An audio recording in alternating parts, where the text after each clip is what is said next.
Hello everyone, I'm James Hobbs and this is Game Breaks.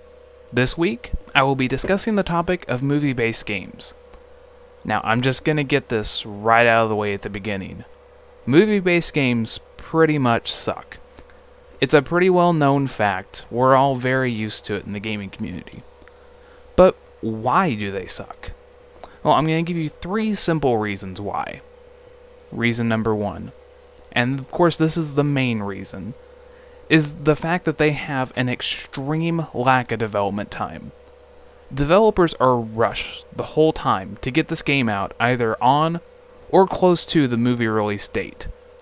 Now, because of this, movie-based games lack polish and are often released as half-finished and very glitchy. The time frame for their release is usually very close to the movie release date.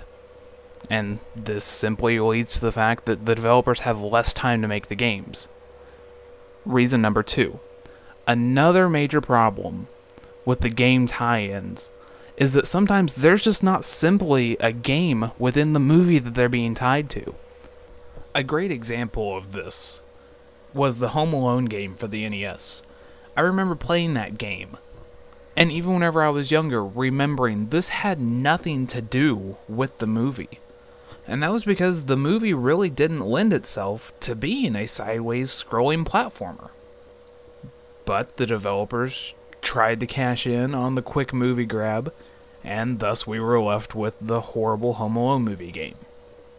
Number 3. The last thing to remember about movie-based games is that the developers really don't have that big of a part in the game. Movie-based games are always usually controlled by the movie producers, rather than the people who actually know what they're doing and would be able to make a game. All the big decisions are made by the people that are making the movies. Now, you can't talk about bad movie games without mentioning the infamous E.T. game that was released in 1982. Howard Warshaw had only 5 weeks to develop this game. Now, why do you have such a short development time? Well, because it took Atari forever to secure the rights from Steven Spielberg. The rights were finally secured at the end of July. Now, the development was to be done by September 1st. And in order to meet the production, that only allowed 5 weeks to build the game. Now, that alone, it's no wonder why it was so bad.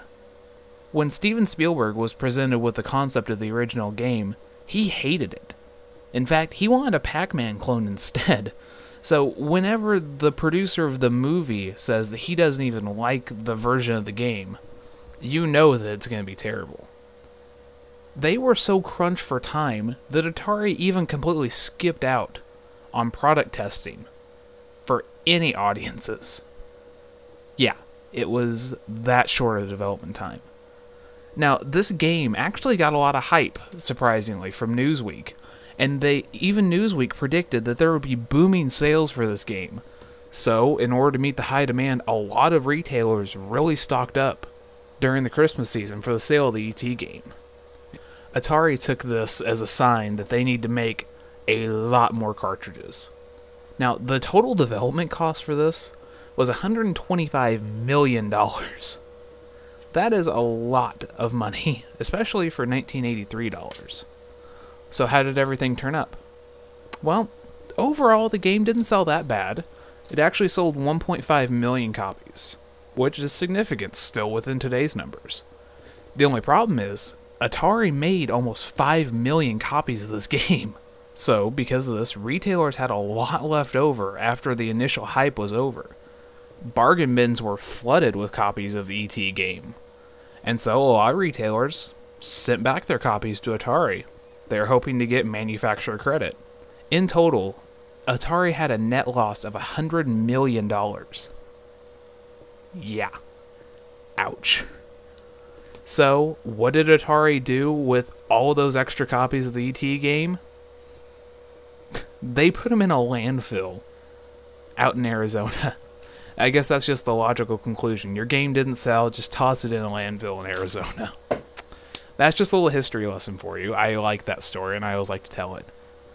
Now, the last question that I'm going to propose to you is, if these games are so bad, why do we see them so much? Why do we see that copy of Avatar, the video game, Cars 2, the video game? Well, it's really quite simple. Because people still buy them. A lot of people want memorabilia from their movies. If you have a guy who has a mantle dedicated to the Indiana Jones movies, he has his authentic whip, a copy of his hat, anything else, what's going to go great up on that mantle? A copy of the Indiana Jones Kingdom of the Crystal Skull movie-based game, of course. And a lot of these sales also come from the misinformed. A mom is shopping for little Jimmy for Christmas, and she knows that little Jimmy loves the Hulk, and there's a new Hulk movie coming out. Along with that, there's a Hulk movie-based game. Well, you can just guess what little Jimmy's gonna get for Christmas. And it's really sad, but it's the truth. That there are so many different movie-based games out there is because we buy them. It's really our fault. Now, I've ragged on a lot of bad movie-based games, but I do want to make the point there are a few good ones out there. A couple of my personal favorites are 007 GoldenEye for the Nintendo 64, Spider-Man 2, Lord of the Rings The Two Towers, and Return of the King, and even the Wolverine movie-based game. I really liked those. I thought they were actually really good. But now, what made some of these different than the regular ones?